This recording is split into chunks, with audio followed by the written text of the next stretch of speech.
Magandang gabi. Live mula sa Pag-asa Weather and Flood Forecasting Center, atin na ngayong silipin ang lagay ng panahon ngayong gabing ito.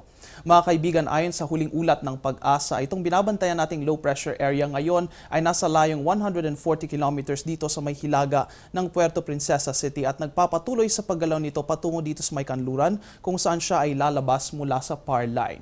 Ayon sa forecast ng Pag-asa, ngayong gabi inaasahan na magkakaroon ng maulan na panahon ang Luzon pati na rin ang buong kanlurang Kabisayaan dahil sa weather system na ito.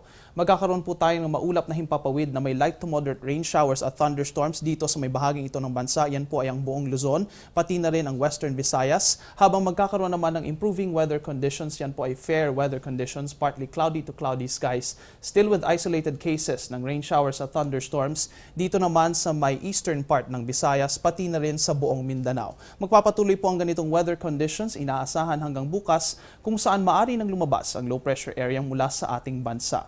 Noon nga mga nakarang araw mga kaibigan ay nagkaroon tayo ng medyo malakas na pag-ulan dito sa Pilipinas. Silipin na natin kung ano nga ba ang nakalap na rainfall data ng Pag-asa noong August 28, yan po ay kahapon.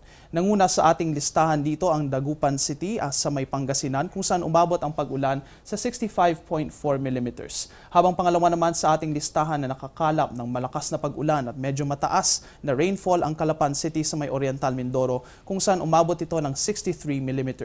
At pangatlo naman sa ating listahan ng Mactan Airport dito sa may Cebu kung saan umabot ang pag-ulan sa taas na 61.1 mm. Mga kaibigan, kami magbabalik dalang iba pang impormasyon matapos ang paalalang ito.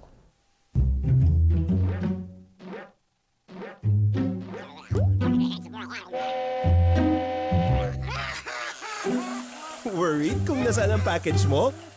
Sa Air 21, worry-free! May real-time SMS updates kaya alam mong status ng padala mo every step of the way. Why worry? Pwede namang worry-free. Sa Air 21, sagot ko, padala mo. Mga kaibigan, sa mga susunod na araw ay makikita natin ang buwan sa waxing crescent phase. Less than 50% lamang ang nakikita nating naaaninagan kapag ang buwan ay nasa ganitong lunar phase. Patuloy na lalaki ang makikita nating naaaninagang bahagi nito hanggang sa ito ay mga lahati at maabot ang first quarter phase. Ngayon naman ay tignan na natin kung ano nga bang oras sisikat si Haring Araw bukas. Bukas ang ating sunrise ay magaganap 5:43 ng umaga at ang ating sunset naman ay tinatayang mangyayari ng 6:09 ng gabi. At yan ang latest mula dito sa Pag-asa Weather and Flood Forecasting Center. Please check our social media accounts and our website para sa latest weather information.